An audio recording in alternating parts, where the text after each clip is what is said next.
Welcome to Team Building Cultures, the podcast designed to deliver tools and tips for improving team communication, collaboration, and fostering a culture where teams thrive. Now, here's your host, Beverly Hathorn, owner of Strategic HR Consultants.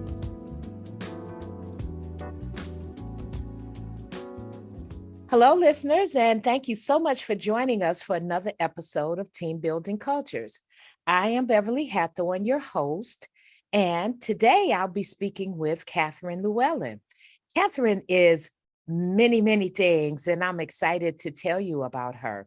She is a transformation catalyst. She's a humanistic psychologist. She's a type A Wrangler. We're going to hear about that. She's a podcaster. She's a free thinker, an intuitive healer, and a conscious dancer. I'm also going to ask her to elaborate on that. She's an executive mentor, an organizational transformation strategist, and all of that wrapped in. She is also a cat lover. So for you cat moms out there, this should be an interesting discussion. So, Catherine, thank you so much for joining me today. I'm really happy to have you on the show and excited to talk to you about why good customer service starts at the top. Customer service is a subject that's near and dear to my heart. At the bottom of all that I am a customer service leader. That's what I do. And I'm also, like everybody else out there, a customer. So thank you so much for joining us today, all the way from the UK, where it is afternoon there. It's morning here where I am, but thanks so much for your time today. I'm delighted to be here, Beverly. Thank you. Yes, awesome. So one of the things that I'm going to ask you about up front, because it sounds so interesting and exciting, is being a conscious dancer. We'll get into all the other stuff later, but what's a conscious dancer? Tell us a little bit about that. So when I was a child, I used to love dancing, but it didn't necessarily look like dancing. It just looked like a child running about, but it was fun, and I wasn't self-conscious at all. But when I hit adolescence, I suddenly became very self-conscious, and I was desperate to find the right way to move, the right steps. How could I look good? How could I get past this self-consciousness? How could I deal with that? And it wasn't till my maybe my 30s or 40s, I came across this thing called conscious dance, which was basically combining the whole thing about just moving naturally the way your body wants to move with a lot of other people who are doing the same thing, with the intention of becoming more aware and conscious as we're doing it. So all of those ideas about looking good, getting the steps right, attracting the opposite sex, or surviving a social, all of that sort of thing was out of the window in these particular contexts. And I just discovered there were a lot of people doing this all over the world, usually dancing barefoot with no alcohol, no stimulants or drugs of any kind. So just really clear-minded, just dropping into that beautiful space that can occur in the dance, when you're with other people who are doing a similar thing, and everyone's doing it differently, and there's no possible way to get it wrong. So I found this a beautiful homecoming experience, really, getting into this. And then subsequently, I then trained with a lady called Gabrielle Roth, who was the founder of Five Rhythms Dance in California in the 70s. And I trained with her much later than that. And so I then began holding group workshops and sessions and things as well, locally in my area for people who would really love to do that. Awesome. When you were telling us, I got the feeling of free your mind and the rest will follow. Yeah. And, the feelings that you get from yoga. And it's so important for us to relax ourselves and let our natural tendencies come to the top. That's probably where we do our best work, is once you have relaxed yourself and you're confident and you're feeling good about yourself, then you can move forward in your projects or in your work. So I think that's great. And I think I've been a conscious dancer all the time. I just didn't know that there was a name for it. Great. So, yeah. So today we're going to talk about, you're going to help us understand some things about customer service, particularly you're going to help us remember that we always have an impact, and that impact flows downline to the customer. And remember, we can choose the impact that we have, and remembering that sometimes what looks like the hard way actually turns out to be the easy way. That's quite a concept there. So tell me, Catherine, how does good customer service start at the top? That's one of the things I wanted to ask you. Great. So I believe that good customer service is about, obviously the systems and the structures have to be right. But the thing that I believe the customer cares about, what I care about, is the way I am related with by the people I'm dealing with. I want to feel like they are really paying attention to me. I want to feel like they are making an effort to listen to me and to give me the thing that I want, not the thing that they assume every white female person of my age should want, for example, just to make a category. What is it I actually want? So in order for people at the front line in customer service to be really encouraged to be that way with their customers, I believe it's important that they are treated that way inside the organization by their team leaders, their supervisors, their managers. And in turn, all of those people need to be treated that way by their bosses, their supervisors, etc., all the way up to the top. So that means that the people at the top need to be treating everybody else downline in that very respectful, attentive way. And they also need to be treating each other like that. Because I have seen situations where you get a board and they all get in their head, right, we need to treat people well downline. So they start treating people well downline and make a point of doing it.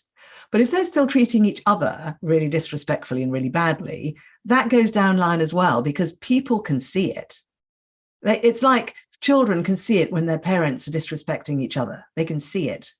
And it's the same in organizations. I'm not saying that the board are the parents. I'm just saying they're in authority and they are much more visible than they think they are.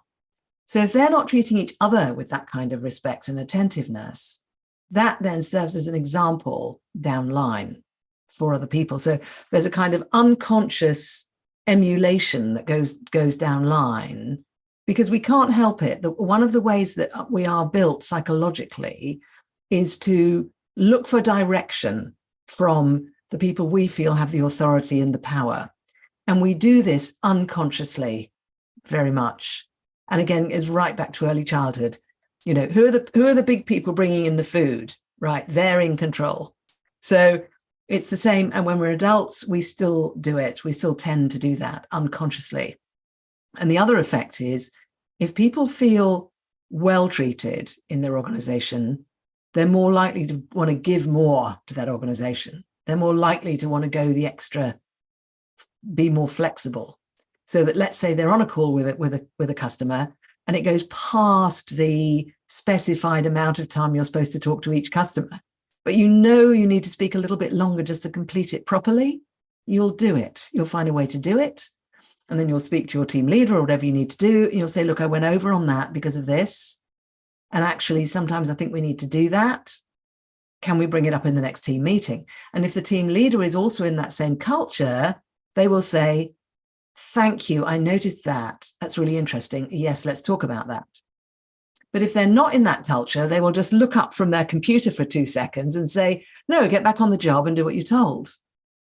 Now, that does not create good customer service. So it's really a cultural thing, and it's an emotional thing, and it's a psychological thing, I believe. I am in total alignment with you in that area.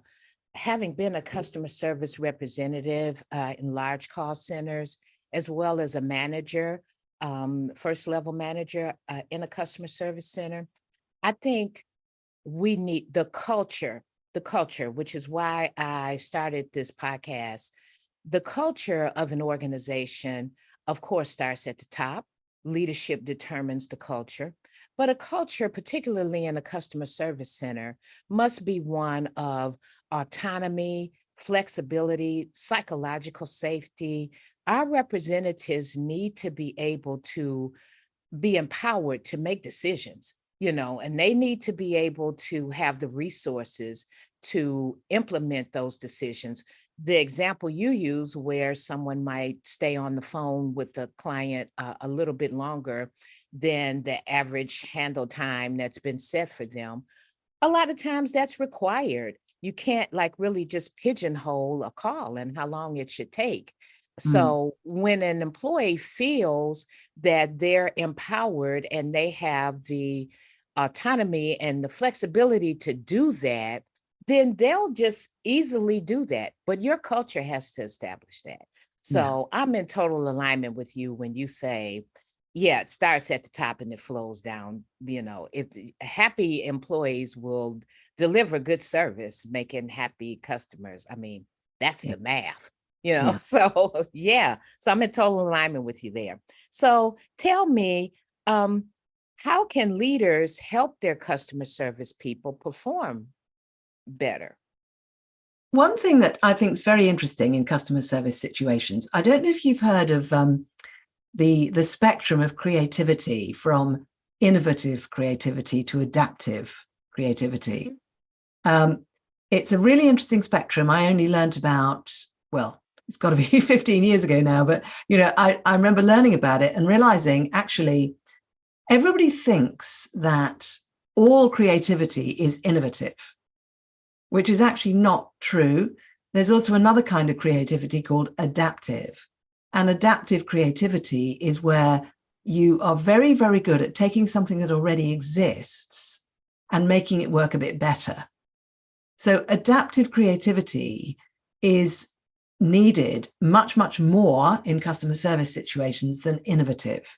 In reality, you need a lot of people who are very strong on adaptive creativity in a customer service situation, because you want standardization, you want predictability, you want efficiency. It's terribly important.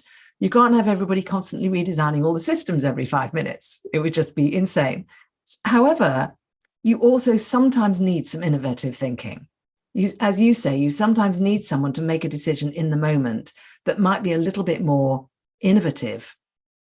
So somebody leading a customer service organization needs to understand these two things about adaptive and innovative creativity. And they need to reward people for good adaptive creativity, as well as rewarding them for innovative. And what often happens is that only the innovative gets rewarded, because it's more interesting, it's more fresh, it's more glamorous, if you like. But the adaptive is actually the root and the core of good customer service. So that kind of creativity must be rewarded. And the problem is, a lot of people in leadership positions tend to be a bit more innovative biased than the teams that they are managing. So that means they might not, if you like, naturally value the adaptive creativity as much as perhaps they should. So then sometimes their people start to feel a little bit undervalued, because the thing they're working hard at all the time, that they're good at, and it's incredibly valuable, isn't being recognized. So that whole thing of understanding those different types of creativity, rewarding both kinds of creativity, and really investing in people's skill in both areas is really, really important. And that's quite a sort of a mind switch for a lot of leaders to do. It's quite a tricky thing, because everyone talks about innovation, being innovative. But actually, very often that's not what you really need. What you really need is really good adaptive creativity that can take something that's already there and make it work that bit better, which then has a massive positive effect on the business. But it's almost invisible. It's not very glamorous, but it's incredibly valuable. Yeah, I can totally understand what you're saying there.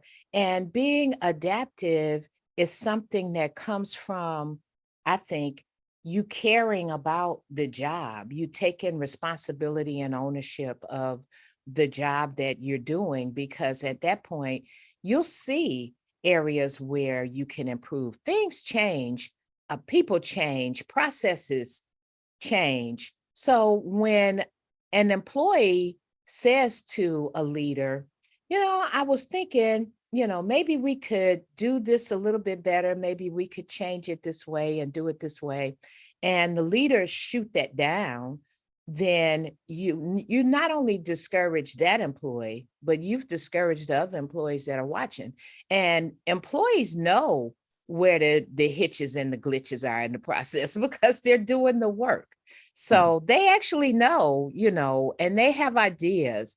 And again, it, in my opinion, leads to the culture, a culture where employees feel like they can talk to their leaders about changes and updates and, show their creativity, adaptive and innovative. So as a matter of fact, we often promote innovative creativity. We don't promote adaptive creativity. No, that's like stepping on somebody's toes or something. The person who created that process might not appreciate you saying, well, there's this little glitch in it, so yeah, we don't even promote that. Yeah, that's interesting.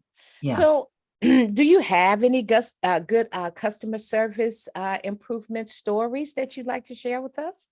I have one I would love to share that I was just thinking about before, which is, this was a client of mine who worked in one of the high street banks in the UK, and he was director of group operations, which included a lot of the kind of support stuff for customer service. And I worked with him there for 2-3 years. And then he moved from there to a very large insurance company. And he was in charge of operations there as well. And he went in and he said, oh, that's interesting. So your lead time from when a customer requests something to when the whole end-to-end process of delivering that thing to that customer is complete and they've got it in their hand is 10 days. And they went, yes, it is. He said, we're going to reduce that to 1 day, 24 hours. And they said, that's impossible. And that would be wrong. Okay. Now, why they thought it would be wrong, I don't know. But they did definitely believe it was impossible. And he knew it was possible because he'd done it before in multiple other situations. He knew it was possible. He also knew that it would be hard to get there and there would be some pain and some adapting. But he also believed that when it got there, not only would the customers be delighted, but that the workload for everybody in the customer service area would be reduced significantly. Because when you get things turned around quickly, this idea about every day that you're doing with something, there's a touch every day. But if it's just 24 hours, the number of touches or transactions is greatly reduced. So the workload is greatly reduced. But they were convinced that doing it in with 24 hours would mean the workload would be multiplied. So psychologically, there was a massive clash. Mm-hmm. So he had put this brilliant young woman in charge of this whole department. And he asked her if she would like to work with me, for me to help her with her leadership. We started working together. Things were moving along. The process was moving along. This guy was a genius. It was working along. And then she was getting more and more empowered in her leadership, working with me. It was great. And then she realized that one of the big issues for her team was the emotional distress they were experiencing at making this change, because they were having to let go of a lot of ego attachment to the old ways of doing things. They were having to get over themselves in a big way. And it was literally very, very upsetting for them. So she asked me to do a special kind of series of what we called clinic sessions for these people. So we would go off site every 3 or 4 weeks for a day. And in the morning, they were mostly men, but there were some women. We would spend the whole morning where they would just literally offload all the problems, everything they were upset about, what was terrible, and they would just keep going in a completely uncensored way, absolute permission to do it. And they would go on and on and on and on and on for like 2 or 3 hours, right? And then they'd run out of stuff to say. And then I'd say, great, okay, so let's write a list of these issues. We'd write a list on the flip chart. And there'd be, I don't know, maybe 10 or 20 issues. Then we go for lunch. We'd come back after lunch and I'd say, great, I'd like you to select 3 issues. And they'd select 3. And then we did this amazing exercise in the afternoon with each of these three, one after the other, where, so you take the first problem, and the group splits into maybe 6 people and 2 people. The 2 people go outside the room. The 6 people sit there and relax, and they are now the client. And the 2 people are the management consultants, right? The 2 people come in that role, right? I'm now the management consultant. I'm not the person with an issue. I'm outside of all of this. I'm a management consultant.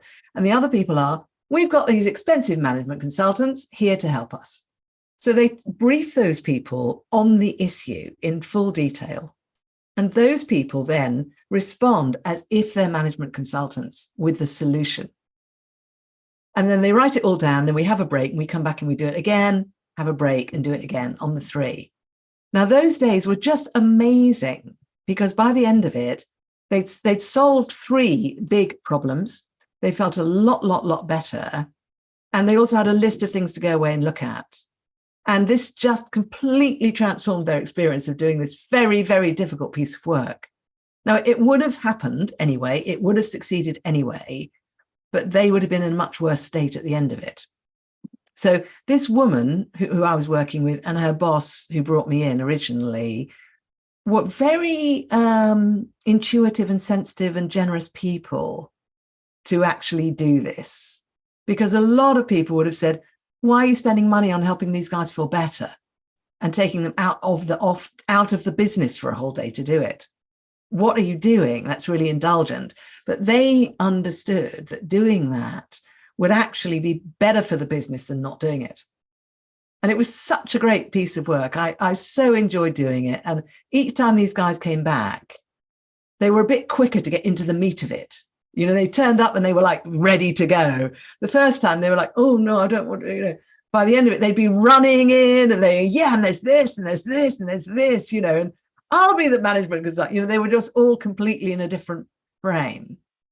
And that was a beautiful experience for me, that piece of work. And of course, they achieved the 24 hours and their profitability went up, wastage went down, morale went up.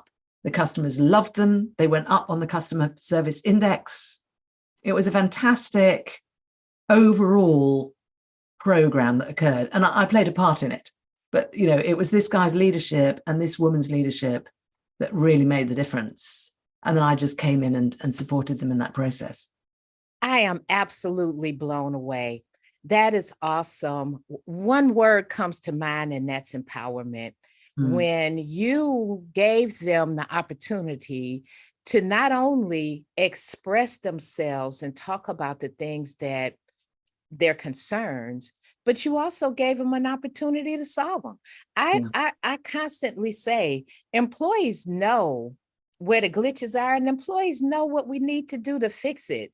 The people who actually perform the activities, ask them, you know, which is what you did. And you gave them the sense of your input is valued, your input is important. We want to hear what you think.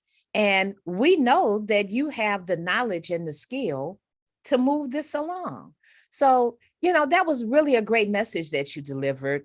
Plus, you gave them some time off the job to, you know, get to know each other better and spend a little time with each other. And that's a really great exercise. And I think I'll probably try to make a version of that.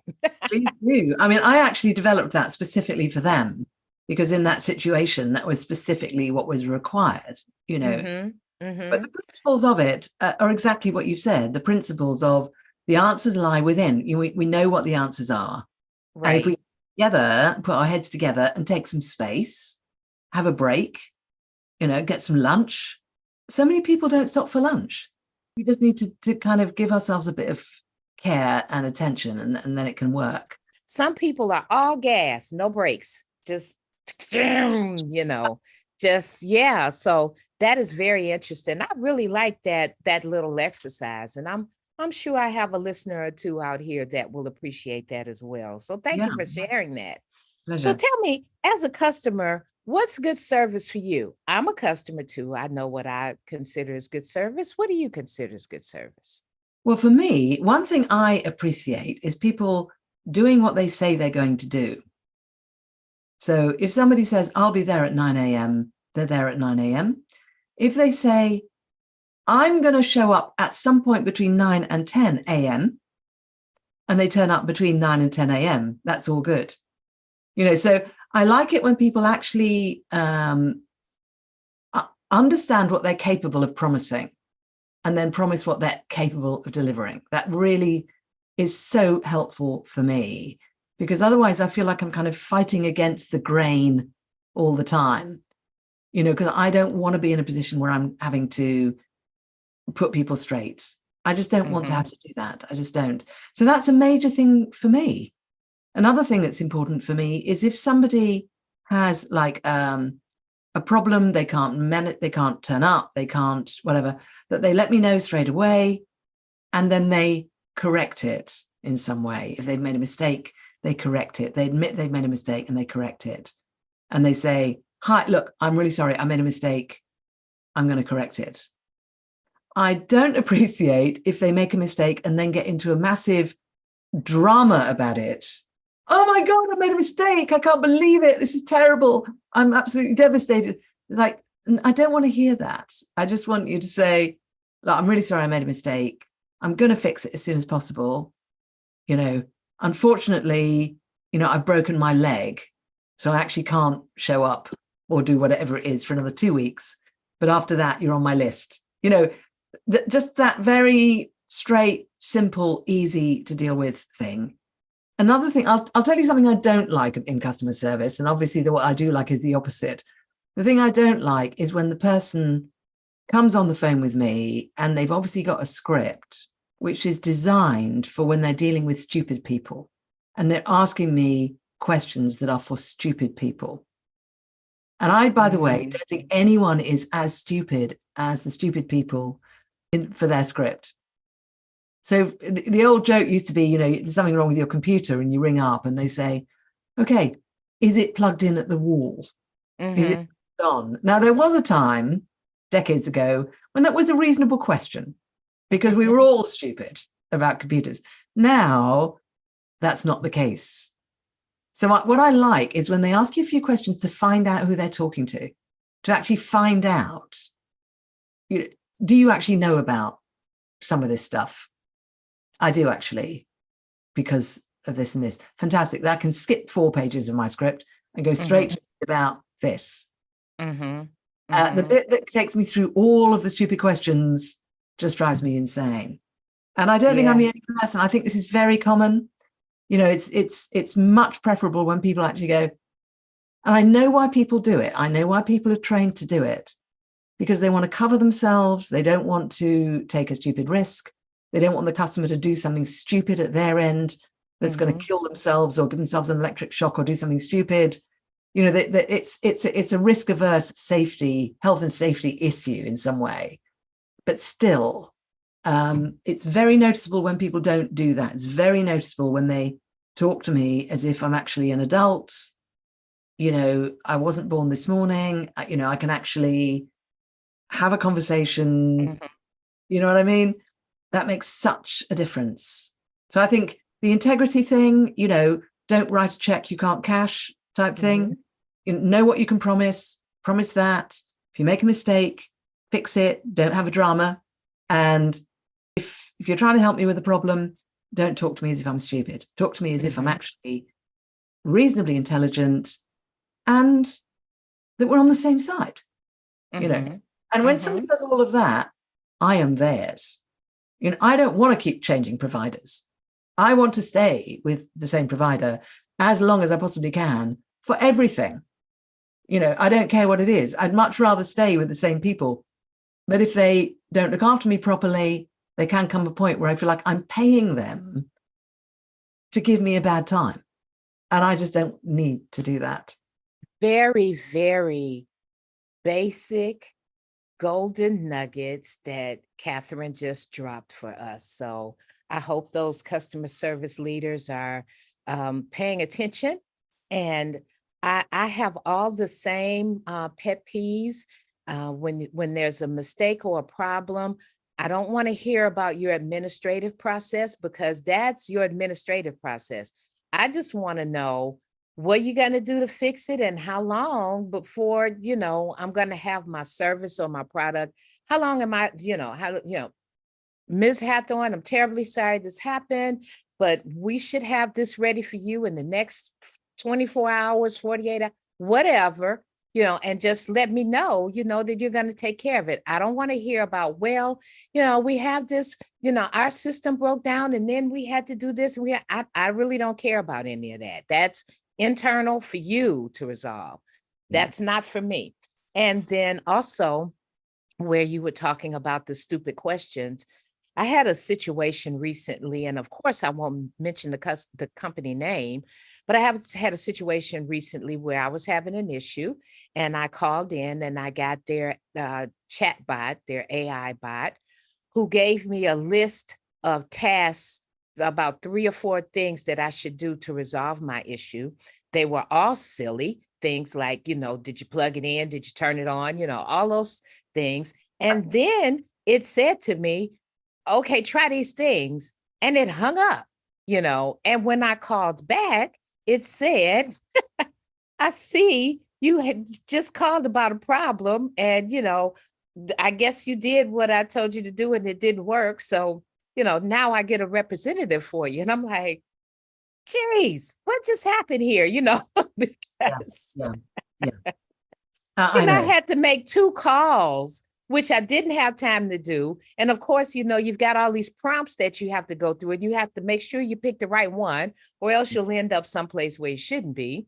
So, and I always say, okay, I understand the AI is the new thing in the chat box and, and probably in a lot of areas that's helpful. But typically, if a customer is calling you, most likely there's a problem. They're not calling you just to chat or just to say, I really love this product. More than likely, there's a problem. More than likely, they're slightly irritated already. Now you take them through all of this. By the time they get to the customer service representative, they're yelling and screaming. And there's one other thing actually that to put in, which is don't lie.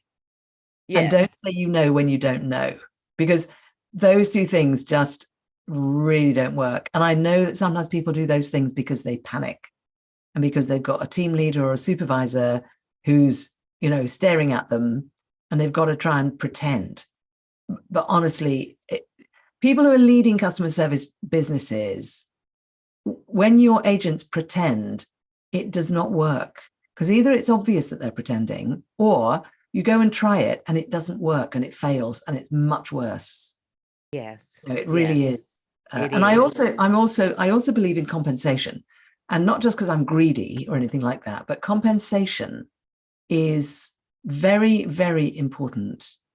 And I believe most organizations have budgets for that. So sometimes you need to compensate your customers for inconvenience or loss of time or something like that. And it repays in dividends, because they go and tell their friends.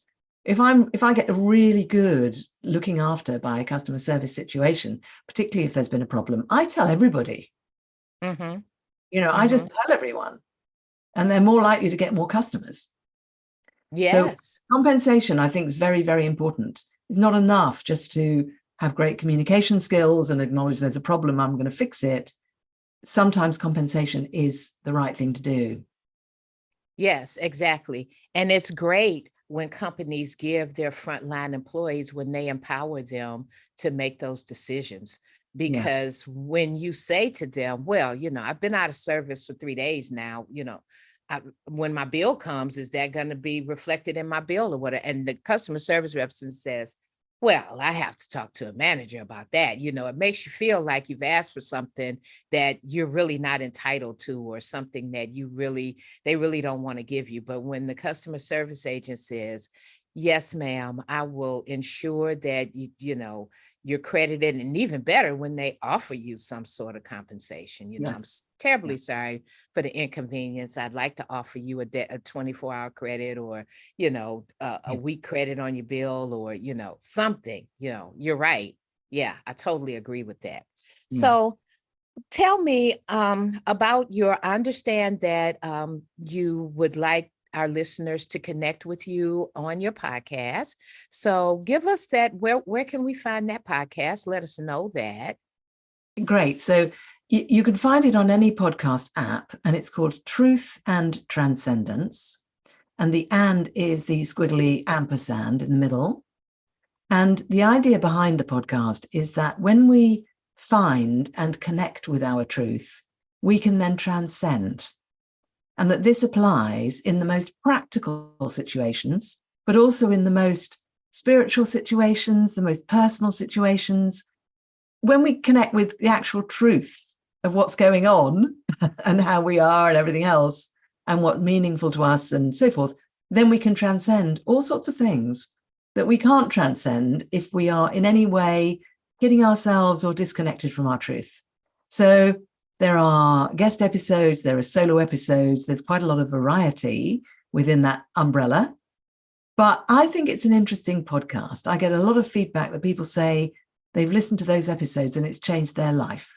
They've taken all kinds of insights, and often there are little ideas of experimentation and inquiry and learning that people can do. So I really invite people to come and tune into Truth and Transcendence. Awesome. That sounds wonderful. And I can see how you would be a great transformation catalyst. The example you gave us earlier of what you did with the team to help them solve their own issues, and so that they could move forward and remove those barriers.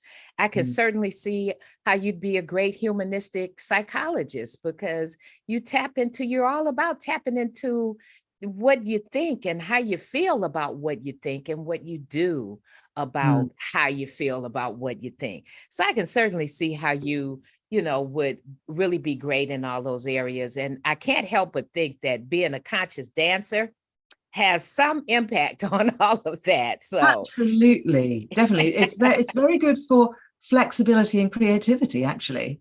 yes, Freeing the mind. And yes. also it makes me happy, which is not about.